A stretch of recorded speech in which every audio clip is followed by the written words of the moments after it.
옛날 옛적 조선시대동에 바닷가에 작은 어촌 마을이 있었습니다. 이 마을은 산과 바다 사이에 자리 잡고 있었는데 아침이면 햇살이 바다를 은빛으로 물들이고 저녁이면 붉은 노을이 하늘을 수놓는 아름다운 곳이었습니다. 마을 사람들은 대대로 바다에서 고기를 잡아 생계를 이어왔고 비록 가난했지만 서로 돕고 살아가는 정겨운 곳이었습니다. 이 마을에는 김성호라는 25살의 청년이 살고 있었습니다. 성호는 어릴 적에 아버지를 여의고 병약한 어머니를 홀로 모시며 살아가고 있었습니다. 그의 아버지는 바다에서 큰 풍랑을 만나 돌아오지 못했고 어머니는 그 충격으로 병을 얻어 자리에 눕게 되었습니다. 성호는 아버지가 남긴 작은 배 한 척으로 날마다 바다에 나가 고기를 잡았습니다. 그 배는 낡고 허름했지만 성호에게는 아버지의 마지막 유산이자 가장 소중한 재산이었습니다. 배의 이름은 효시모였습니다. 아버지가 직접 지어준 이름이었지요. 성호는 마을에서 가장 부지런한 청년이었습니다. 해가 뜨기 전 동이 트기 시작할 무렵이면 벌써 일어나 배를 준비했습니다. 어머니께 아침 문안을 드리고 간단한 주먹밥 하나를 챙겨 바다로 향했습니다.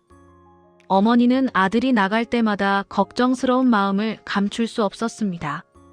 남편을 바다에서 잃은 터라 아들마저 그렇게 될까봐 밤낮으로 불안했던 것입니다.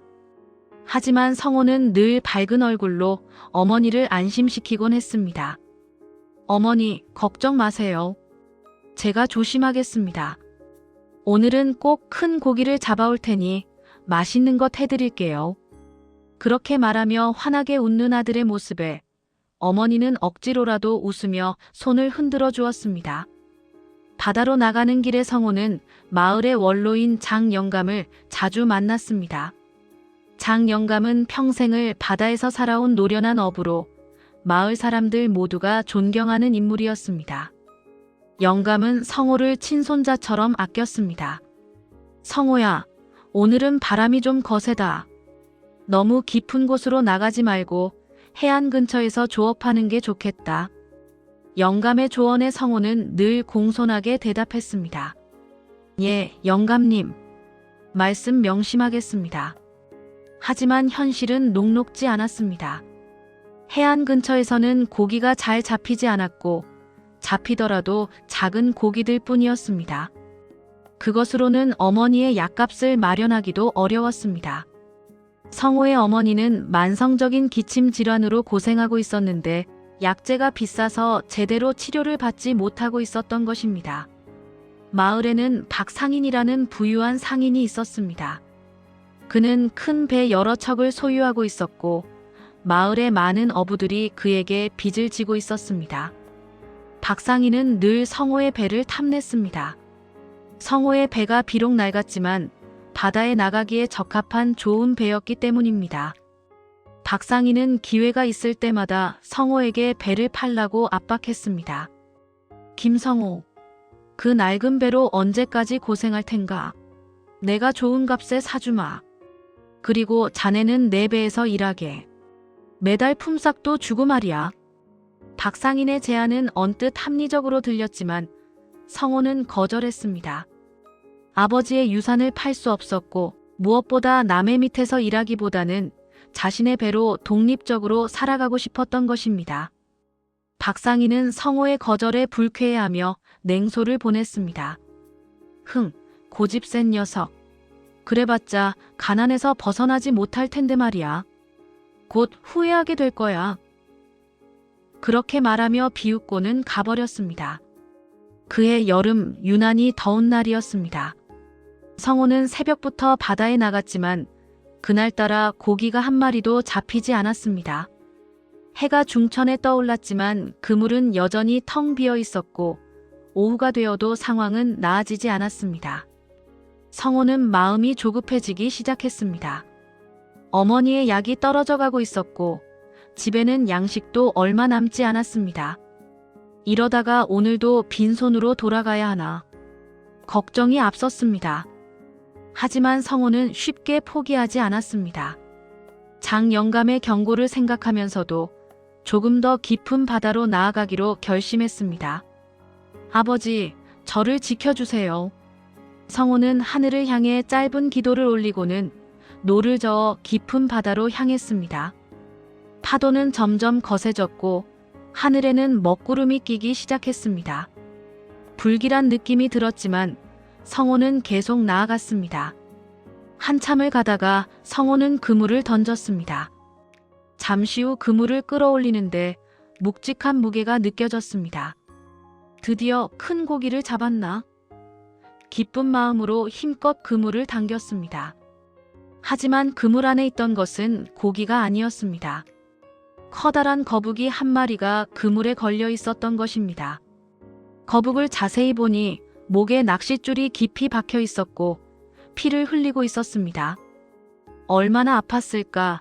거북은 힘없이 눈을 감고 있었습니다. 성호는 순간 망설였습니다. 거북의 등껍질은 약재로 비싸게 팔 수 있었습니다.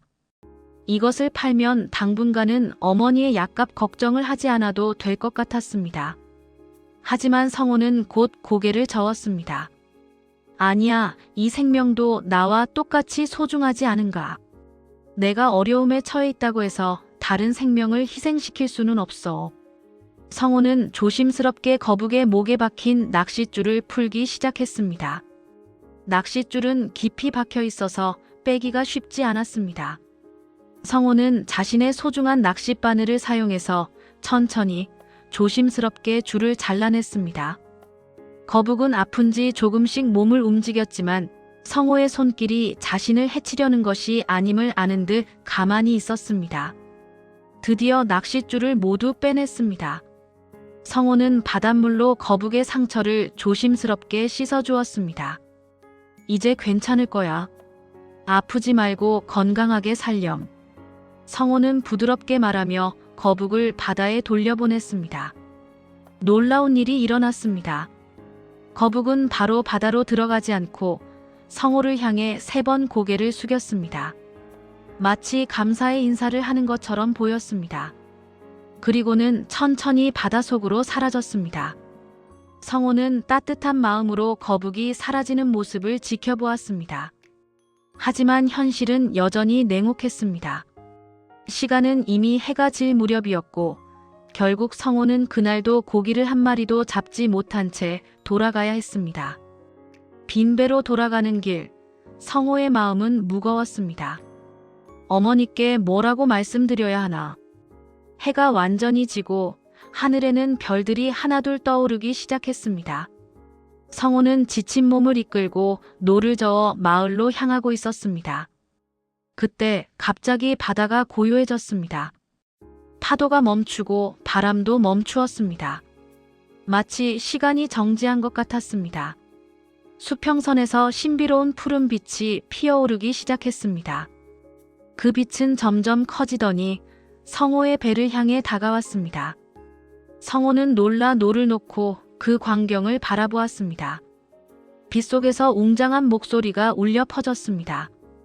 김성호. 목소리는 깊고 위엄이 있었지만 동시에 따뜻함이 느껴졌습니다. 성호는 본능적으로 무릎을 꿇었습니다. 누구십니까? 성호의 목소리는 떨렸습니다. 나는 이 바다를 다스리는 해신이다. 빛이 점점 형태를 갖추기 시작했습니다. 푸른 수염을 기른 노인의 모습이 어렴풋이 보였습니다. 내가 오늘 구해준 거북은 나의 사자였느니라. 수백 년을 살며 바다의 소식을 내게 전하는 존재였지. 성호는 깜짝 놀랐습니다. 소인은 그저 당연한 일을 했을 뿐입니다. 성호가 겸손하게 대답했습니다. 해신은 만족스러운 듯 고개를 끄덕였습니다. 많은 인간들이 그 거북을 보았지만 너처럼 선한 마음으로 대한 자는 없었다. 더욱이 너는 가난하고 어려운 처지에 있으면서도 거북을 약재로 팔 생각을 하지 않았지. 그 마음에 깊이 감복하였느니라. 감히 황송하옵니다. 성호는 더욱 깊이 고개를 숙였습니다. 내 효심과 선한 마음을 보답하고자 한다. 오늘 밤 보름달이 뜨거든 동쪽의 검은 바위로 가거라. 거기서 내 운명을 만나게 될 것이다. 혜신의 목소리가 점점 멀어졌습니다. 운명이라니 무슨 뜻입니까? 성호가 물었지만 이미 빛은 사라지고 있었습니다. 가거라, 김성호. 그리고 내가 가진 선한 마음을 잃지 말거라. 그 말을 끝으로 빛은 완전히 사라졌고 바다는 다시 평온을 되찾았습니다. 성호는 한동안 멍하니 앉아 있었습니다. 방금 일어난 일이 꿈인지 현실인지 분간이 되지 않았습니다. 하지만 가슴속 깊은 곳에서 무언가가 울렸습니다. 이것은 분명 현실이었고 무언가 중요한 일이 일어날 것 같은 예감이 들었습니다. 성호가 마을로 돌아왔을 때는 이미 밤이 깊어 있었습니다. 어머니는 아들을 기다리다 잠들어 계셨습니다. 성호는 조용히 어머니 곁에 앉아 그 모습을 바라보았습니다. 마른 기침으로 고생하시는 어머니의 얼굴에는 깊은 주름이 패여 있었습니다. 어머니를 건강하게 해드리고 싶다. 따뜻한 집에서 편히 쉬시게 해드리고 싶다. 성호의 가슴이 먹먹했습니다. 하지만 현실은 냉혹했습니다. 오늘도 빈손으로 돌아왔고 내일 어머니께 약을 사드릴 돈도 없었습니다. 성호는 창밖을 바라보았습니다. 하늘에는 큰 보름달이 떠올라 있었습니다. 달빛은 은빛으로 세상을 물들이고 있었습니다. 동쪽의 검은 바위. 혜신의 말이 떠올랐습니다. 성호는 결심했습니다. 가보기로 한 것입니다. 어머니가 깨지 않도록 조심스럽게 방을 나선 성호는 다시 배에 올랐습니다. 보름달이 비추는 바다는 나처럼 밝았습니다. 성호는 노를 저어 동쪽으로 향했습니다. 바람은 잔잔했고 파도는 부드럽게 배를 밀어주는 것 같았습니다. 한참을 가자 멀리 거대한 검은 바위가 보였습니다. 그 바위는 평소에도 어부들 사이에서 유명한 곳이었습니다. 기암괴석이 웅장하게 솟아있어서 검은 용의 바위라고도 불렸습니다. 하지만 파도가 거세고 암초가 많아서 평소에는 배가 다가가기 어려운 곳이었습니다. 그런데 신기하게도 오늘 밤은 그 주변 바다가 고요했습니다. 성호는 아무 어려움 없이 바위에 가까이 다가갈 수 있었습니다. 달빛을 받은 바위는 검지 않았습니다. 오히려 은빛으로 빛나고 있었습니다. 그때 맑고 아름다운 노랫소리가 들려왔습니다. 성호는 숨을 멈추었습니다. 그 목소리는 이 세상의 것이라고 믿기 어려울 만큼 맑고 아름다웠습니다. 마치 별들이 노래하는 것 같았고 달빛이 음악이 된 것 같았습니다. 성호는 노래가 들려오는 쪽으로 천천히 배를 저어갔습니다. 바위 위에 누군가가 앉아 있는 것이 보였습니다. 가까이 다가가자 그 모습이 선명하게 보이기 시작했습니다. 바위 위에는 한 처녀가 앉아 있었습니다. 그녀는 은빛 옷을 입고 있었는데 그 옷은 달빛 자체로 짜여진 것처럼 보였습니다. 긴 머리카락은 허리까지 내려왔고 달빛을 받아 반짝였습니다. 그녀의 얼굴은 성호는 말로 표현할 수 없었습니다. 세상에서 가장 아름다운 것을 모두 모아놓은 것 같았습니다. 처녀는 달을 바라보며 노래를 부르고 있었습니다. 그 노래에는 깊은 슬픔과 그리움이 담겨 있었습니다. 달빛은 은빛이요, 바다는 거울이라. 외로운 이 마음을 누가 알아주리. 성호는 넋을 잃고 그 모습을 바라보았습니다. 얼마나 시간이 흘렀을까요? 처녀가 노래를 멈추고 고개를 돌렸습니다. 그녀의 눈이 성호와 마주쳤습니다. 그 눈동자에는 별빛이 담겨 있는 것 같았습니다. 누구세요? 처녀가 물었습니다. 목소리는 노래할 때처럼 맑고 아름다웠지만 놀라거나 두려워하는 기색은 없었습니다. 오히려 호기심 어린 눈빛이었습니다. 성호는 정신을 차리고 황급히 고개를 숙였습니다. 죄송합니다. 저는 김성호라고 합니다. 근처 마을에서 고기를 잡는 어부입니다. 혜신님께서 오늘 밤 이곳으로 오라고 하셔서. 성호는 더듬거리며 말했습니다. 처녀는 부드럽게 미소 지었습니다. 아, 그 거북을 구해준 분이시군요. 그녀가 말했습니다. 어떻게 아십니까? 성호가 놀라서 물었습니다. 혜신님께서 저에게도 말씀하셨어요. 선한 마음을 가진 청년이 올 것이라고. 처녀가 대답했습니다.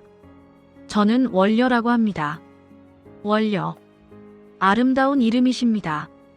성호가 말했습니다. 월려는 다시 달을 바라보았습니다. 저는 달의 딸입니다. 그녀가 조용히 말했습니다. 성호는 놀라 입을 다물지 못했습니다. 달이 딸이라고요? 네. 믿기 어려우시겠지만 사실입니다. 저는 하늘의 달궁에서 살고 있어요. 그곳에서 어머니이신 달의 여신을 모시고 있습니다. 월려가 설명했습니다. 그런데 왜 이곳에? 성호가 조심스럽게 물었습니다. 월려는 깊은 한숨을 쉬었습니다. 한 달에 한 번, 보름날이면 저는 이곳에 내려올 수 있습니다. 인간 세상을 보고 싶어서요. 하늘이 아름답지 않습니까? 왜 이 험한 인간 세상을 보고 싶어 하시는지. 성호가 물었습니다. 월려는 슬픈 미소를 지었습니다. 하늘은 아름답습니다. 너무나 아름답죠. 하지만 너무 완벽해서 외롭습니다. 모든 것이 정해져 있고 변하지 않아요. 별들은 늘 같은 자리에 있고 구름은 늘 같은 모양으로 흐르고 달은 늘 같은 빛을 내보냅니다. 그녀는 계속 말했습니다. 하지만 인간 세상은 다르다고 들었어요. 계절이 바뀌고 사람들의 마음이 변하고 기쁨도 슬픔도 있다고요. 그게 부러웠어요.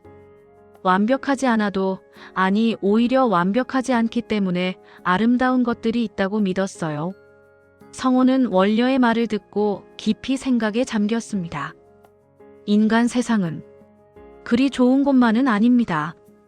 가난하면 배가 고프고 병들면 약도 구하기 어렵고 때로는 사람들이 서로를 해치기도 합니다. 하지만 그런 어려움 속에서도 서로 돕고 사랑하고 희망을 잃지 않는 사람들이 있잖아요. 당신처럼요.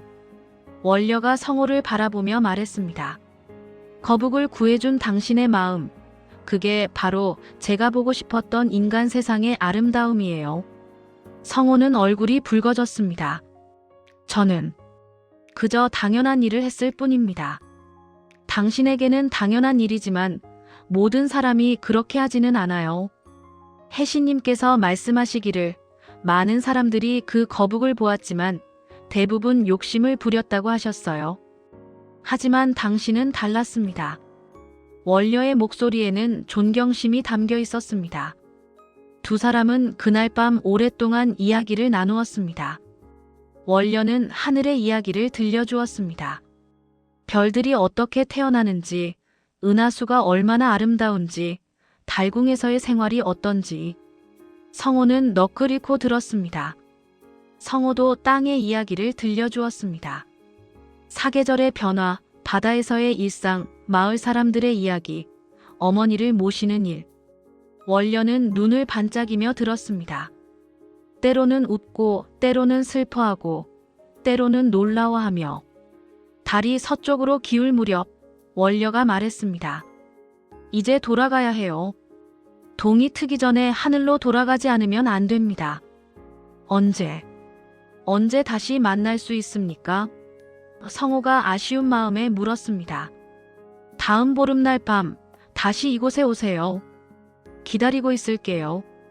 월려가 미소 지으며 말했습니다. 꼭 오겠습니다. 성호가 약속했습니다. 월려의 모습이 점점 흐려지기 시작했습니다. 마치 달빛에 녹아드는 것처럼. 안녕히 가세요, 성호님. 그녀의 목소리가 바람처럼 사라졌고 이윽고 그 모습도 완전히 사라졌습니다. 성호는 한동안 그 자리에 서 있었습니다. 꿈을 꾼 것 같았지만 가슴속 깊은 곳에서는 이것이 현실임을 알고 있었습니다. 그는 가슴이 벅차올랐습니다. 설명할 수 없는 감정이 밀려왔습니다. 그날 이후 성호의 삶에는 작은 변화가 생겼습니다. 여전히 가난했고 어머니는 여전히 병약하셨지만 성호의 마음속에는 희망의 빛이 타오르기 시작했습니다.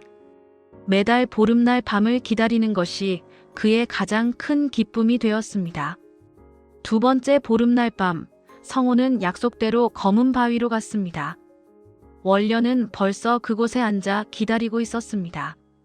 오셨군요. 그녀가 환하게 웃으며 말했습니다. 그날 밤, 성호는 봄에 대해 이야기했습니다. 어떻게 얼어붙은 땅이 녹고 꽃들이 피어나고 새들이 돌아오는지. 세 번째 만남에서는 여름 이야기를 나누었습니다. 뜨거운 햇살, 시원한 바닷바람, 풍성해지는 바다. 원려는 성호의 이야기를 들으며 인간 세상의 생동감을 느꼈습니다. 네 번째 만남, 성호는 걱정스러운 표정으로 왔습니다. 어머니의 병이 악화되었습니다. 그가 말했습니다. 원려는 위로의 말을 건넸습니다. 분명 좋아지실 거예요. 당신의 효심이 하늘에 닿을 테니까요. 다섯 번째 만남에서는 기쁜 소식이 있었습니다. 어머니께서 조금 좋아지셨습니다. 오랜만에 웃으시는 모습을 봤어요. 성호의 얼굴이 밝았습니다. 원려도 함께 기뻐했습니다. 여섯 번째, 일곱 번째, 여덟 번째. 달이 차고 이지러지기를 반복했습니다. 두 사람의 만남도 계속되었습니다. 처음에는 서로의 세상에 대한 호기심이었던 것이 점점 더 깊은 무언가로 변해갔습니다. 성호는 원려를 만나지 않는 날에도 그녀를 생각했습니다. 바다에서 아름다운 일몰을 보면 원려님께 보여드리고 싶다고 생각했습니다. 맛있는 음식을 먹으면 원려님도 드실 수 있으면 좋을 텐데라고 생각했습니다.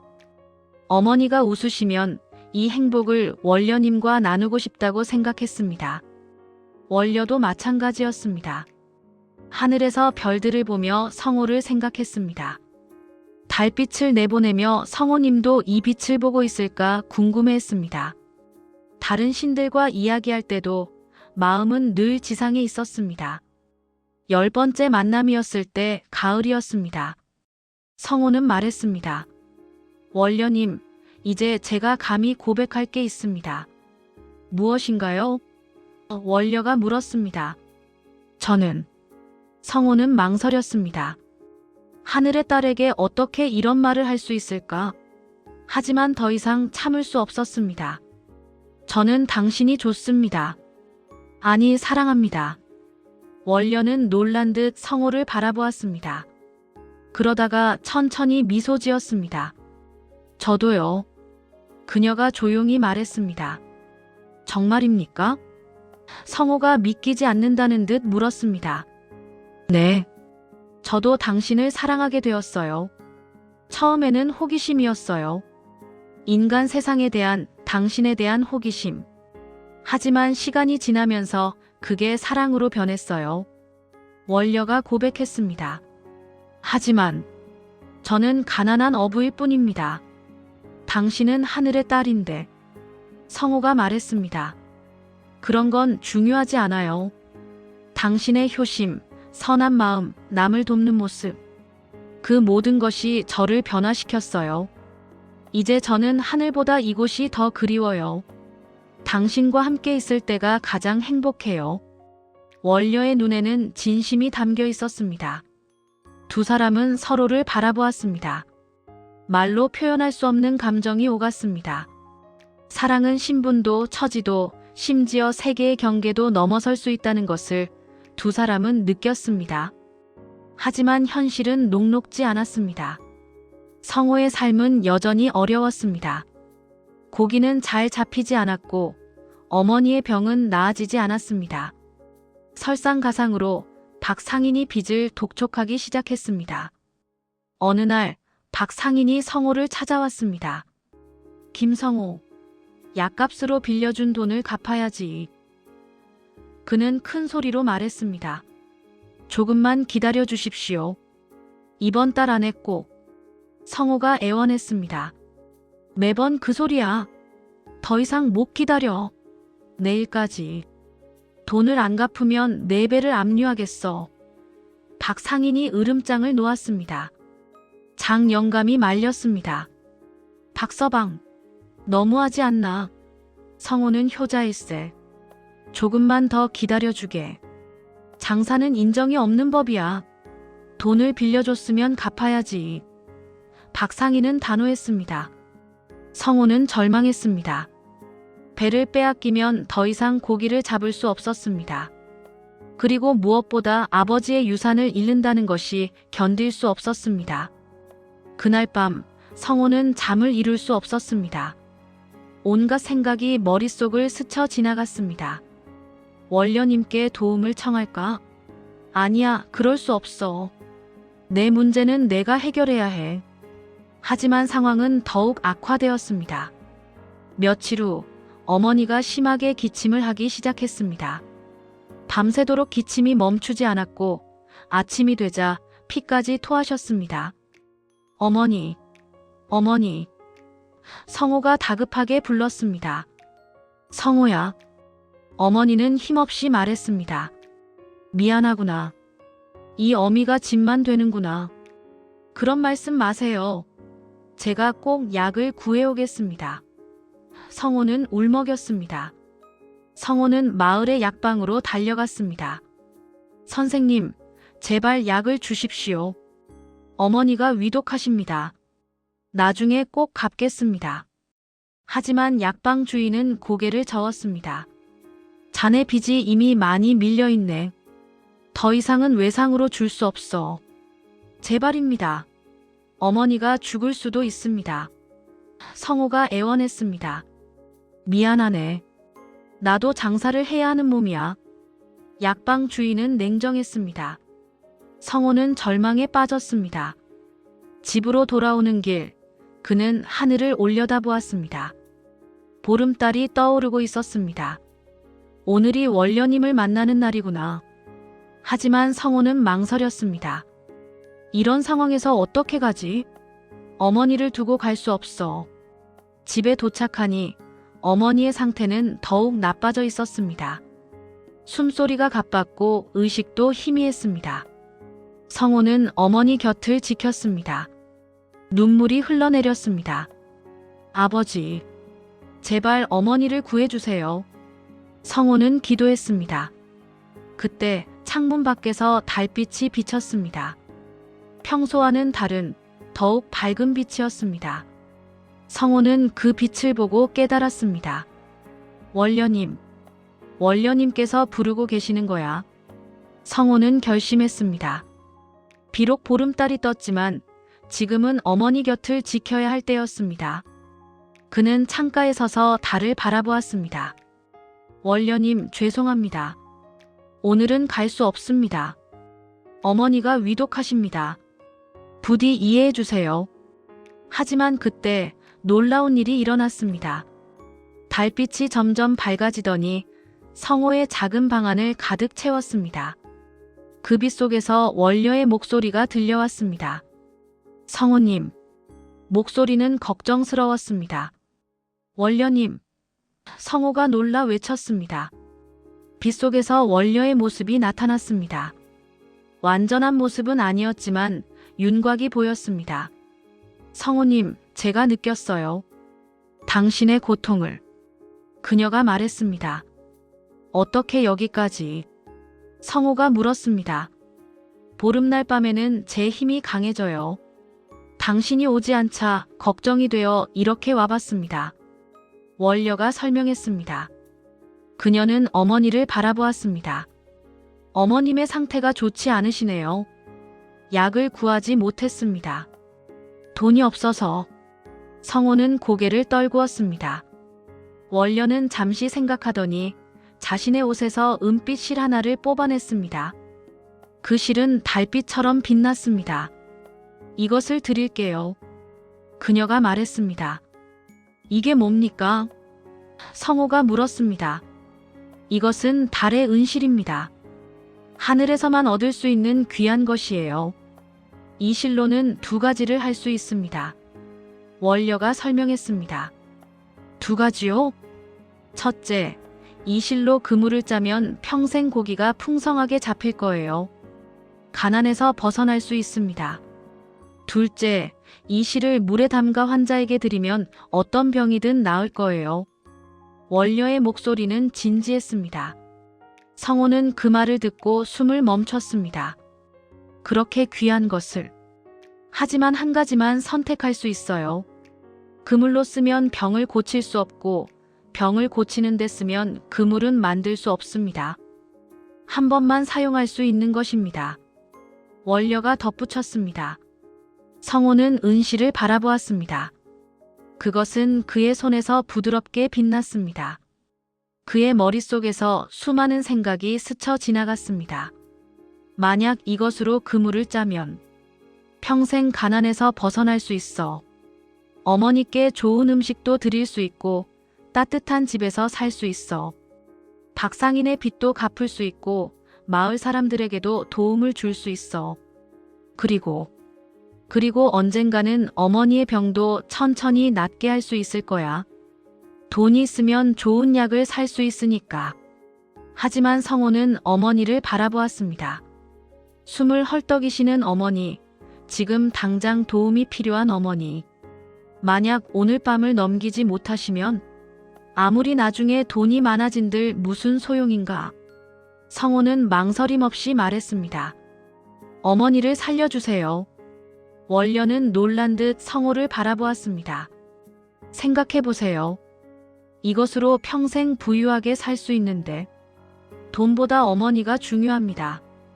가난은 참을 수 있지만 어머니를 잃는 것은 견딜 수 없습니다. 성호의 목소리는 단호했습니다. 하지만 어머님을 구하면 당신은 계속 가난하게 살아야 해요. 빚도 갚아야 하고 배도 빼앗길지 모르고. 원녀가 말했습니다. 괜찮습니다. 저는 제 손으로 일할 수 있습니다.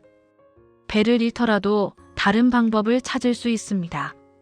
하지만 어머니는 하나뿐입니다. 성호의 눈에는 결연한 의지가 담겨 있었습니다.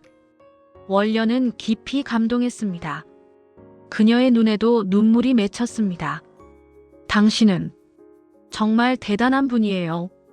그녀가 속삭였습니다. 제발 어머니를 구해주세요. 성호가 다시 한번 간청했습니다. 원녀는 고개를 끄덕였습니다. 알겠어요. 그녀는 은실을 물이 담긴 그릇에 넣었습니다. 신기하게도 물이 은빛으로 빛나기 시작했습니다. 이 물을 어머님께 드리세요. 성호는 조심스럽게 어머니를 일으켜 그 물을 드렸습니다. 어머니는 의식이 희미한 상태에서도 물을 마셨습니다. 놀라운 일이 일어났습니다. 물을 마시자마자 어머니의 숨소리가 안정되기 시작했습니다. 창백했던 얼굴에 혈색이 돌아오기 시작했고 거친 숨소리가 점점 고르게 바뀌었습니다. 어머니, 성호가 외쳤습니다. 어머니는 천천히 눈을 떴습니다. 성호야, 이게 무슨 물이냐? 몸이 한결 가벼워졌구나. 어머니의 목소리에는 힘이 있었습니다. 어머니. 성호는 어머니를 껴안고 울었습니다. 기쁨의 눈물이었습니다.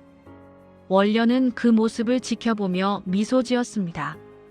다행이에요. 그녀가 조용히 말했습니다. 성호는 원녀를 돌아보았습니다. 고맙습니다, 원녀님. 정말 고맙습니다. 천만에요. 당신의 효심이 저를 감동시켰어요. 원녀가 대답했습니다. 하지만 이제 제게는 아무것도 남지 않았네요.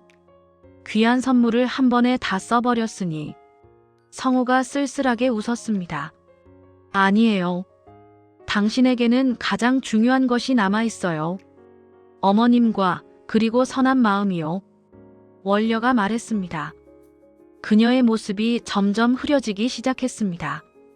이제 돌아가야 해요. 동이 트고 있어요. 원녀님. 성호가 불렀습니다. 다음 보름날에 다시 만나요. 검은 바위에서. 원녀의 목소리가 멀어졌습니다. 꼭 가겠습니다. 성호가 약속했습니다. 원녀의 모습이 완전히 사라졌습니다. 방 안에는 다시 평범한 새벽빛만이 들어왔습니다. 하지만 성호의 가슴 속에는 따뜻한 무언가가 남아 있었습니다. 같은 시각 하늘의 달궁에서는 중요한 회의가 열리고 있었습니다. 달의 여신인 원려의 어머니와 하늘을 다스리는 천재, 그리고 여러 신들이 모여 있었습니다. 천재가 엄숙한 목소리로 말했습니다. 원려가 인간을 사랑하게 되었다고 들었소. 달의 여신은 걱정스러운 표정으로 대답했습니다. 네, 천재님. 제 딸이 지상의 한 청년과 인연을 맺었습니다. 하늘의 법도를 어긴 것이요. 신과 인간은 사랑해서는 안 되는 법. 한 신이 말했습니다. 하지만 저 청년은 특별합니다. 해신이 나섰습니다. 제가 직접 그를 시험해 보았습니다. 그는 진정으로 선한 마음을 가진 인간입니다. 그게 무슨 상관이요? 법은 법이요. 다른 신이 반박했습니다. 천재는 조용히 손을 들어 모두를 진정시켰습니다. 원려를 불러오시오. 잠시 후 원려가 나타났습니다. 그녀는 무릎을 꿇고 천재 앞에 섰습니다. 아버님을 뵙습니다.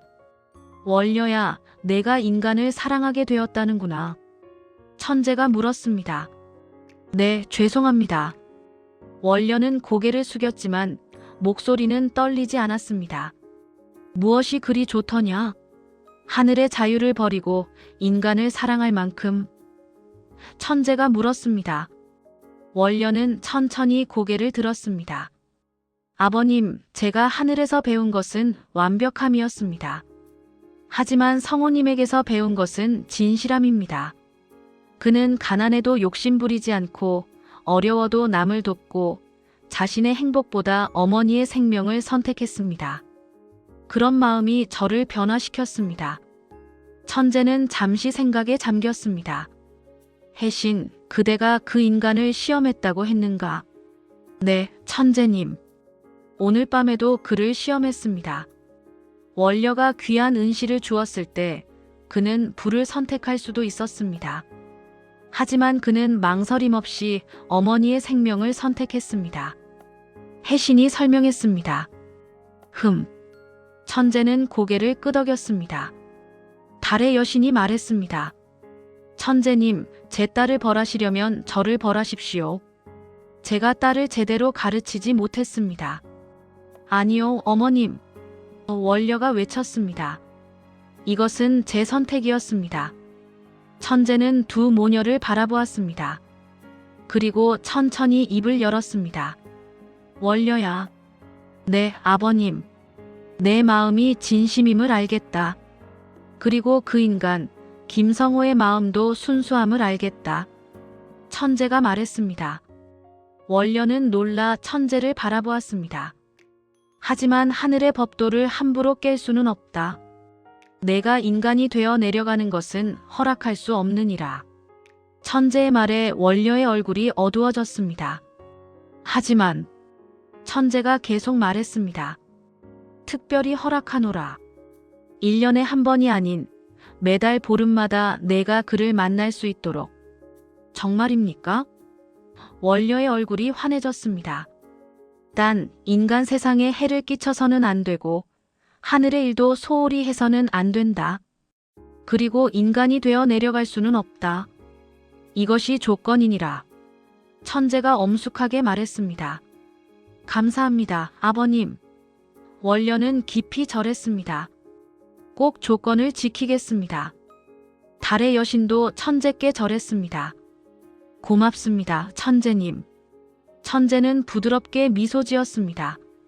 진실한 사랑은 신도, 인간도 막을 수 없는 법이니라. 다만 그것이 올바른 방향으로 흐르도록 인도할 뿐이지. 다음 날 아침 마을에는 놀라운 소문이 퍼졌습니다. 김성호의 어머니가 기적적으로 회복했다는 것이었습니다. 사람들은 앞다투어 성호의 집을 찾아왔습니다. 성호, 정말이냐? 어머님께서 완쾌하셨다니. 장 영감이 기뻐하며 말했습니다. 네, 영감님. 신기하게도 하룻밤 사이에 건강을 되찾으셨습니다. 성호가 대답했습니다.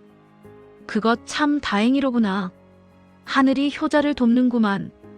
장 영감이 감탄했습니다. 하지만 박상인은 여전히 냉정했습니다. 어머니가 나았으면 이제 빚을 갚아야지. 성호는 고개를 숙였습니다. 조금만 시간을 주십시오. 반드시 갚겠습니다. 그날 저녁 성호는 바다에 나갔습니다. 하지만 마음은 무거웠습니다. 은실을 어머니를 위해 사용했으니 이제 평생 가난하게 살아야 할 것입니다.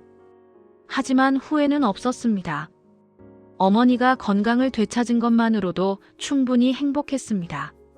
신기한 일이 일어났습니다. 그물을 던지자 적당한 양의 고기가 잡혔습니다. 많지도 적지도 않은 딱 필요한 만큼의 고기였습니다. 다음 날도 그 다음 날도 마찬가지였습니다. 성호는 깨달았습니다. 원려님의 은혜가 아직 남아있구나. 비록 은실을 한 번에 다 사용했지만 그 기적의 일부는 계속되고 있었습니다. 며칠 후 성호는 박상인을 찾아갔습니다. 여기 빚을 갚겠습니다. 그가 돈을 내놓았습니다. 박상인은 놀라 눈을 크게 떴습니다. 어디서 이 돈을? 정직하게 번 돈입니다. 이제 빚은 다 갚았습니다. 성호가 당당하게 말했습니다. 박상인은 할 말을 잃었습니다. 그는 돈을 받아들고는 투덜거리며 가버렸습니다. 장 영감이 다가와 성호의 어깨를 두드렸습니다. 잘했다, 성호. 정말 잘했어. 하지만 모든 것이 순조롭지만은 않았습니다. 성호의 배에서 매일 적당한 양의 고기가 잡힌다는 소문이 퍼지자 사람들은 의아해하기 시작했습니다. 이상하지 않아?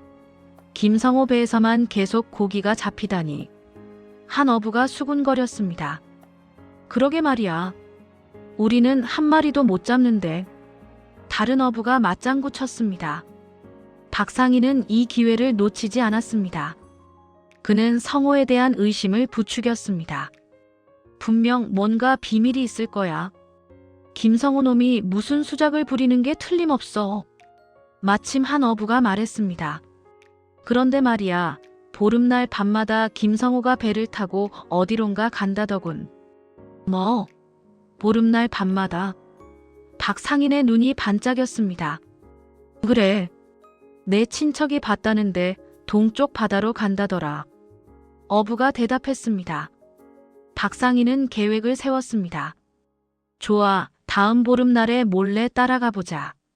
무슨 비밀이 있는지 알아내야겠어. 다음 보름날이 찾아왔습니다. 성호는 어머니께 인사를 드리고 배에 올랐습니다. 어머니는 이제 완전히 건강을 되찾아 환하게 웃으며 아들을 배웅했습니다. 다녀오렴, 성호야. 어머니가 말했습니다. 어머니는 아들이 어디로 가는지 알고 있었습니다. 원료에 대해서는 직접 본 적은 없지만 아들의 변화를 통해 짐작하고 있었던 것입니다. 성호는 검은 바위로 향했습니다. 하지만 그는 알지 못했습니다. 뒤에서 박상인과 그의 하인들이 몰래 따라오고 있다는 것을. 검은 바위에 도착하자 원려는 벌써 기다리고 있었습니다.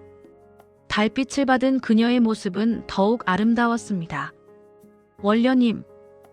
성호가 반갑게 불렀습니다. 성호님, 어머님은 괜찮으세요? 원려가 달려와 물었습니다. 네, 완전히 건강을 회복하셨습니다. 모두 원려님 덕분입니다. 성호가 감사의 인사를 했습니다. 다행이에요. 그런데 오늘 제게 기쁜 소식이 있어요. 원려가 환하게 웃었습니다. 기쁜 소식이요? 천재 아버님께서 특별히 허락하셨어요. 이제 1년에 한 번이 아니라 매달 보름마다 당신을 만날 수 있게 되었어요. 원려가 기쁨에 넘쳐 말했습니다. 정말입니까? 성호도 믿을 수 없다는 표정이었습니다. 네. 당신의 효심과 선한 마음이 하늘을 감동시켰대요. 원려가 설명했습니다.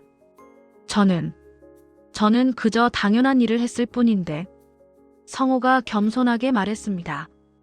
당신에게는 당연한 일이지만 세상에는 그렇지 못한 사람이 많아요. 그래서 당신이 특별한 거예요. 원려가 성호의 손을 잡았습니다. 두 사람은 행복에 겨워 서로를 바라보았습니다. 그때였습니다. 저게 뭐야? 뒤에서 박상인의 목소리가 들렸습니다. 성호와 원려는 놀라 뒤를 돌아보았습니다. 박상인과 그의 하인들이 배를 타고 다가오고 있었습니다. 저 여자가 빛나고 있어. 하인이 놀라 소리쳤습니다.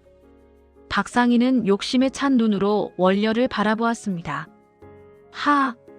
요물이로구만. 저걸 잡으면 큰 돈을 벌 수 있겠어. 원려님, 빨리 도망가세요. 성호가 다급하게 말했습니다. 하지만 원려는 조용히 고개를 저었습니다. 괜찮아요, 성호님. 저는 당신을 두고 도망갈 수 없어요. 박상인은 그물을 준비했습니다. 저 요물을 잡아라. 박상인이 그물을 던지려는 순간 하늘에서 천둥 소리가 울렸습니다. 바다가 거칠게 출렁이기 시작했고 파도가 높이 솟아올랐습니다. 무슨 일이야? 박상인이 두려워하며 소리쳤습니다. 바다에서 푸른 빛이 솟아올랐고 해신의 모습이 나타났습니다. 감히 달의 딸에게 손을 대려 하느냐? 해신의 목소리는 천둥처럼 울려 퍼졌습니다. 박상인과 하인들은 공포에 질려 배에 엎드렸습니다. 용서해 주십시오. 원려는 하늘에서 내려온 선한 존재다. 김성호를 도와주었고 이 땅에 어떤 애도 끼치지 않았다. 해신이 엄숙하게 말했습니다. 죄송합니다, 해신님. 저희가 잘못 생각했습니다. 박상인이 떨며 사죄했습니다. 박상인, 내 욕심이 이 선한 인연을 해치려 했구나. 벌로 한 달간 내 배는 고기가 잡히지 않을 것이다.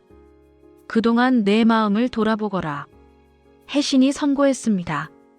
아니. 박상인은 절망했지만 해신의 결정에 거역할 수 없었습니다. 해신은 성호를 향해 말했습니다. 김성호, 내 효심과 선한 마음은 하늘과 땅이 모두 인정하였다. 앞으로도 그 마음을 잃지 말거라. 감사합니다, 해신님. 성호가 깊이 절했습니다. 해신의 모습이 사라지자 바다는 다시 평온을 되찾았습니다. 박상인은 겁에 질려 황급히 마을로 돌아갔습니다. 원려와 성호는 다시 둘만 남게 되었습니다. 괜찮으세요? 성호가 걱정스럽게 물었습니다. 네, 저는 괜찮아요. 당신이 저를 지키려 했다는 것만으로도 충분해요. 원려가 미소 지었습니다. 다음 날 박상인은 마을 사람들에게 전날 밤의 일을 모두 이야기했습니다. 처음에는 믿지 않던 사람들도 해신이 나타났다는 이야기에는 고개를 끄덕였습니다. 그렇다면 김성호는 정말 하늘의 축복을 받은 사람이로구만. 한 어부가 감탄했습니다. 그래, 효자에게는 하늘이 복을 주는 법이야. 다른 사람이 맞장구 쳤습니다. 장영감이 말했습니다. 성호는 어릴 적부터 착한 아이였지. 아버지를 일찍 여의고도 어머니를 극진히 모셨고 남을 돕기를 좋아했어. 당연히 하늘이 돕는 거야. 마을 사람들은 모두 성호를 축하하러 갔습니다. 성호, 축하하네. 해신님께서 인정하신 분이시라니 영광이로군. 원려라는 분은 정말 아름다우시더군. 성호는 겸손하게 인사했습니다. 과분한 칭찬입니다. 저는 그저 제 마음에 따라 행동했을 뿐입니다. 어머니도 기뻐하셨습니다. 성호야, 내가 좋은 인연을 만났구나. 어머니는 기쁘다. 어머니. 성호는 어머니를 껴안았습니다. 박상인도 변했습니다. 한 달간 고기가 잡히지 않는 벌을 받으며 그는 자신의 욕심을 반성했습니다. 그는 성호를 찾아와 사과했습니다. 김성호, 미안하네. 내가 너무 욕심을 부렸어. 용서해주게. 괜찮습니다. 이제라도 마음을 바꾸셨으니까요. 성호는 너그럽게 용서했습니다. 그 후로 세월이 흘렀습니다. 성호와 원려는 매달 보름마다 변함없이 만났습니다. 비록 함께 살 수는 없었지만 그들의 사랑은 시간이 지날수록 깊어졌습니다. 성호는 마을에서 존경받는 어부가 되었습니다. 그의 배에서는 늘 적당한 양의 고기가 잡혔고 그는 그 수익의 일부를 가난한 이웃들과 나누었습니다. 그는 마을에 학당을 세워 아이들이 글을 배울 수 있게 했고 어려운 사람들을 도왔습니다. 어머니는 건강을 되찾아 오래도록 장수하셨습니다. 성호는 어머니를 극진히 모시며 효도했습니다. 어머니는 늘 말씀하셨습니다. 성호야, 내 마음씨가 이 모든 복을 가져온 게다. 사람들은 성호를 달빛 어부라고 불렀습니다. 보름달이 뜨는 밤이면 그가 동쪽 바다로 나가는 것을 보았기 때문입니다. 그리고 그가 돌아올 때면 언제나 평온하고 행복한 표정을 짓고 있었습니다. 원려도 하늘에서 성실히 자신의 일을 했습니다. 달빛을 내보내고 밤을 밝히고 때로는 바다의 물결을 조절하며 하지만 그녀의 마음은 늘 지상에 있는 성호를 향해 있었습니다. 세월이 흐르고 흘러 성호의 머리에도 흰머리가 섞이기 시작했습니다. 하지만 두 사람의 사랑은 변하지 않았습니다. 어느 보름날 밤 늙은 성호는 검은 바위에서 원려를 만났습니다. 원려님, 우리가 처음 만난 지 벌써 몇십 년이 지났네요. 성호가 감회 어린 목소리로 말했습니다. 그래요. 하지만 제게는 어제 일처럼 느껴져요. 원려가 미소 지었습니다. 그녀의 모습은 처음 만났을 때와 똑같이 젊고 아름다웠습니다. 당신은 변하지 않으시는군요. 하지만 저는 이렇게 늙어버렸습니다. 성호가 자신의 흰머리를 만지며 말했습니다. 아니에요. 당신은 더 아름다워졌어요. 세월이 쌓인 당신의 얼굴에는 지혜와 선함이 깊이 새겨져 있어요. 그게 진정한 아름다움이에요. 원려가 성호의 손을 잡았습니다. 후회하지 않으십니까? 인간이 되어 저와 함께 살 수 있었을 텐데. 성호가 조심스럽게 물었습니다. 아니에요. 전혀 후회하지 않아요. 만약 제가 인간이 되었다면 저도 늙고 병들었을 거예요. 하지만 이렇게 하늘의 딸로 남아서 저는 영원히 당신을 만날 수 있어요. 당신이 이 세상을 떠난 후에도. 원려의 목소리가 떨렸습니다. 그 후에도요? 성호가 물었습니다. 네. 당신이 하늘로 오시면 그때는 영원히 함께 있을 수 있어요. 천재님께서 약속하셨어요. 선한 영혼은 하늘로 올라온다고. 원려가 설명했습니다. 성호는 깊이 감동했습니다. 그렇군요. 그렇다면 우리의 이별은 잠시일 뿐이군요. 네, 잠시일 뿐이에요. 그러니 슬퍼하지 마세요. 원려가 위로했습니다. 두 사람은 달빛 아래 오랫동안 이야기를 나누었습니다. 지난 세월의 추억들, 함께 나눈 기쁨들, 서로에 대한 사랑. 그리고 세월이 더 흘러 성호는 평화롭게 세상을 떠났습니다. 그는 마을 사람들과 어머니, 그리고 원려의 사랑을 받으며 행복한 삶을 살았습니다. 그가 마지막 숨을 거둘 때 창문 밖으로는 보름달이 밝게 빛나고 있었습니다. 마을 사람들은 성호를 바닷가 언덕에 묻었습니다. 그곳에서는 바다가 한눈에 보였고 밤이면 달빛이 가장 먼저 닿는 곳이었습니다. 사람들은 말했습니다. 성호는 이제 원려님과 함께 있을 거야. 그날 밤 놀라운 일이 일어났습니다. 성호의 무덤 위로 달빛이 쏟아져 내렸고 그 빛 속에서 두 사람의 실루엣이 보였습니다. 성호와 원려가 손을 잡고 함께 하늘로 올라가는 모습이었습니다. 마을 사람들은 그 광경을 보고 눈물을 흘렸습니다. 기쁨의 눈물이었습니다. 성호가 원려님과 함께 하늘로 갔어. 정말 아름다운 사랑이었어. 그 후로 사람들은 보름달이 뜨는 밤이면 검은 바위 근처에서 두 사람의 모습을 보았다고 합니다. 달빛 속에서 손을 잡고 이야기를 나누는 모습을. 혹자는 노랫소리를 들었다고도 하고 또 혹자는 행복한 웃음소리를 들었다고도 합니다. 세월이 흘러 세대가 바뀌고 마을의 모습도 변했습니다. 하지만 은어부와 원려의 이야기는 대대로 전해졌습니다. 할아버지가 손자에게, 어머니가 아이에게, 이웃이 이웃에게. 이 이야기는 사람들에게 많은 것을 가르쳐 주었습니다. 진정한 사랑은 신분과 처지를 넘어선다는 것, 효심과 선한 마음은 하늘도 감동시킨다는 것, 그리고 가장 중요한 것은 돈이나 명예가 아니라 사랑하는 사람들과 함께하는 시간이라는 것. 오늘도 동해 바닷가 어딘가에서는 보름달이 떠오릅니다. 그 달빛이 바다를 비출 때 사람들은 여전히 그들의 이야기를 기억합니다. 가난했지만 선한 마음을 가진 어부와 하늘에서 내려온 아름다운 달의 딸의 이야기를.